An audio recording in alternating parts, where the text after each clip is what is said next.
Assalamualaikum warahmatullahi wabarakatuh. Alhamdulillah, malam ni dah 5 Ramadan. Dah 5 hari kita berpuasa.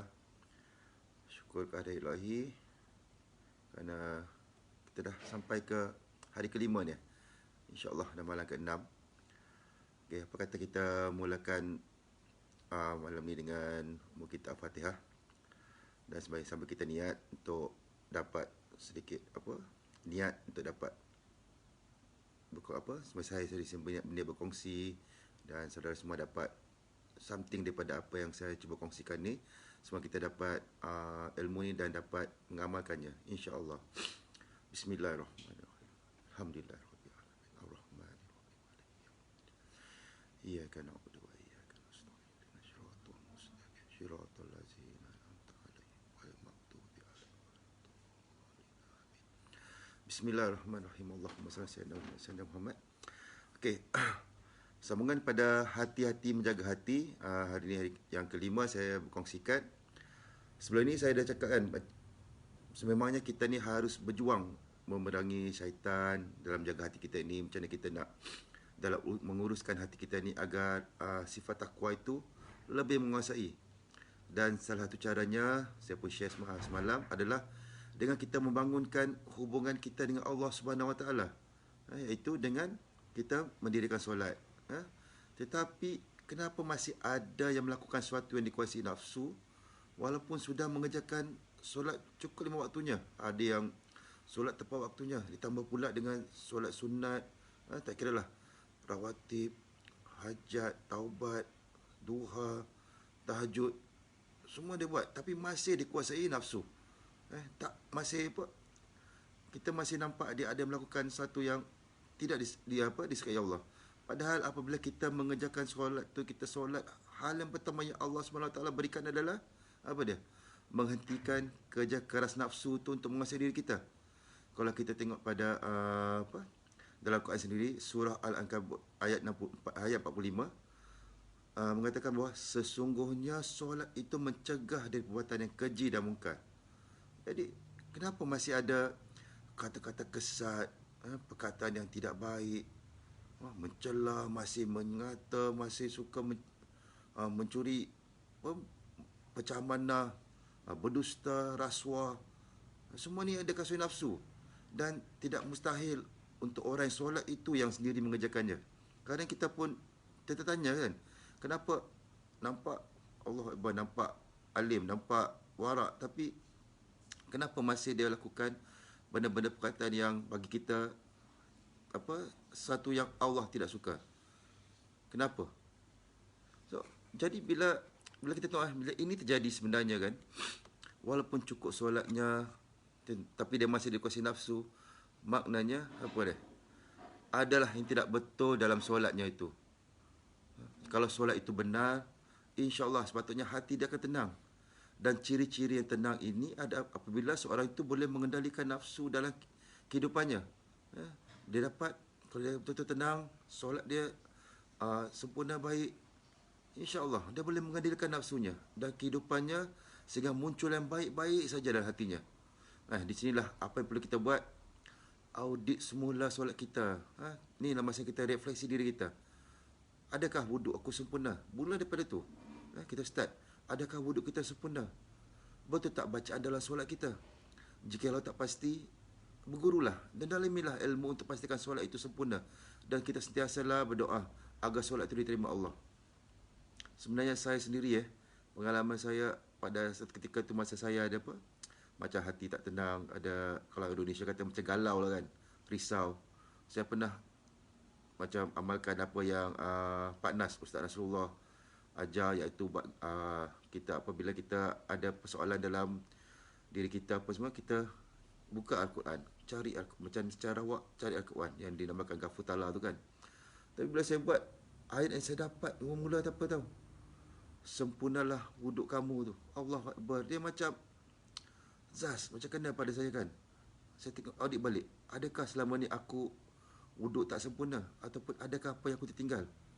Masya Allah, inilah apa yang Allah cuba sampaikan. So kita tengok balik, kenapa kita kerap melakukan kesilapan, kadang-kadang benda yang tak, yang mudah untuk kita dikuasai nafsu. Kita tengok balik solat kita. Bermula daripada wuduk kita. Adakah wuduk kita itu sempurna? Adakah betul bacaan dalam solat kita? Tak pasti, kita berguru lah. Macam Fatihah tu sendiri.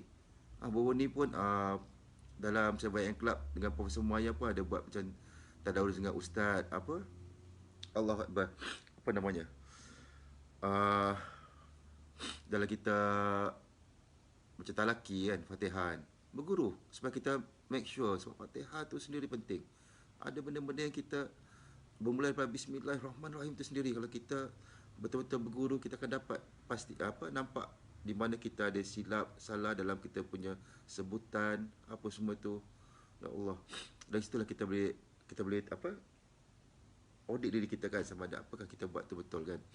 Sebenarnya bukan saja kita kerjakan solat tu boleh menenangkan, malah satu lagi, tempat solat itu juga perlu tempat yang menenangkan. Okey, kalau kita tengok betapa kita melangkah ke, kalau siapa yang pernah pergi ke dah ada rezeki dapat pergi ke tanah suci, tanah haram tu betapa kita masa tenang sebab kita melangkah ke Masjidil Haram. Bila kita melihat Kaabah, betapa kita rasa tenang ya diri kita ni kan. Walaupun ada masalah besar sekalipun, jiwa kita tenang apabila berada di sana. Kalian yang pernah sampai sana, kita tahulah, kita rasa kan, betapa hati ni tenang. Tak kira lah abang sadar ke, muka ganas ke, muka samsing ke, tak sedar air mata tu boleh jatuh berinangan kegembiraan, boleh campur takut, apa semua sedih bila kita pergi sana kan. Sebab kita takut pada Allah SWT di atas dosa kita sendiri. Masjid pun gitu juga. Masjid mana-mana pun kalau dia punya aura yang sama tau. So sebaik melangkah masuk ke masjid, akan ada ketenangannya sendiri. Kalau ikutkan sahabat Nabi dulu, sama ada dia baru balik dari berdagang, baru balik daripada melakukan pekerjaan atau mana saja, sebelum balik ke rumah tu, mereka akan singgah ke masjid dulu. So jadi bila balik ke rumah, yang dibawa balik adalah aura masjid itu, iaitu ketenangan dalam jiwa. Bukannya aura pekerjaan yang penuh dengan sesuatu yang tidak menenangkan. So sama macam kita tak, kalau kita daripada tempat kerja, kalau kita dari mana-mana kita dalam keadaan emosi yang negatif, the best thing is sebelum kita balik ke rumah, singgahlah dulu ke masjid ke, surau ke, kita wuduk ke, kita solat sunat ke, solat apa, buat something, kita dapatkan aura positif tu, dan baru kita balik ke rumah. InsyaAllah kita akan bawa bersama kita aura positif tu sebenarnya. Kalau kita jiwa kita tak tenang, kita balik ke rumah kerana negatif tu, sampai ke rumah, Allahu Akbar, tak pasal-pasal anak kena marah, bini kena marah, benda kecil pun jadi marah. Sebab apa? Kita bawa emosi negatif tu kan. So the best thing, kita singgahlah ke masjid macam sahabat Nabi buat dulu kan. So sesungguhnya kalau tengok dalam surah Taha tu sendiri ayat 14, sesungguhnya solat itu disebut Al-Quran dengan zikir. Allah SWT berfirman untuk mengerjakan solat itu mengingatinya sebagai zikir kepadanya. So malah Allah SWT juga berfirman betapa zikrullah itu akan tenang hati manusia. Itu kalau kita tengok pada surah dalam Al-Quran sini menceritakan kan. So solat, berzikir, membaca Al-Quran itu adalah ibadah yang melatih kita untuk berhubung dengan Allah.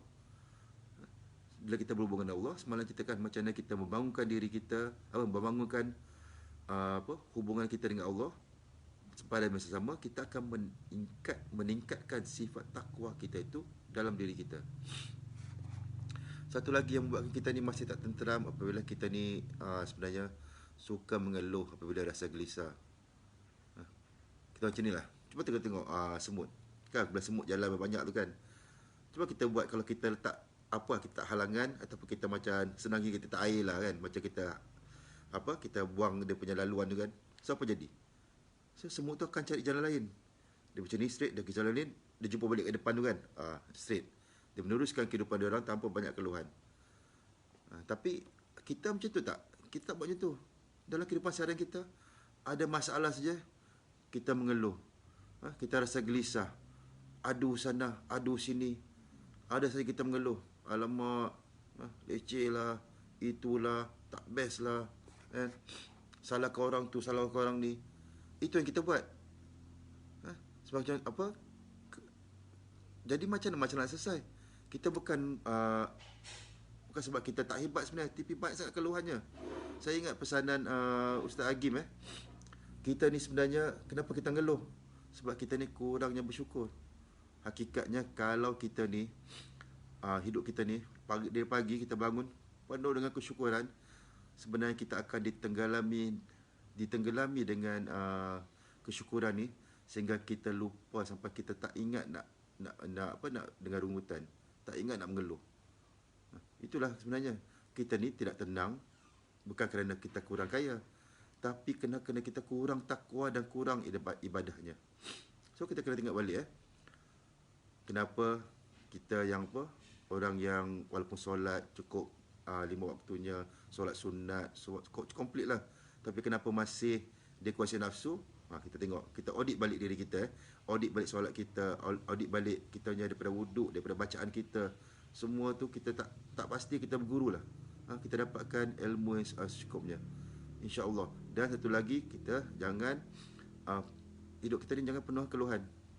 Kita tengok balik, insya-Allah bila kita ni kita akan menjadi seorang yang fokus, yang dapatkan fokus pada solusi, instead of kita asyik mengeluh aja. Insya-Allah. Lepas ni esok seterusnya saya akan berkongsi pula bagaimana kita satu kan saya kata jika kita tenang, jaga hati kita ni satu dengan kita membangun hubungan dengan Allah. Lepas ni saya akan berkongsi pula bagaimana kita membersihkan hati kita. Satu-satu yang cara kita nak jaga hati kita, insya-Allah.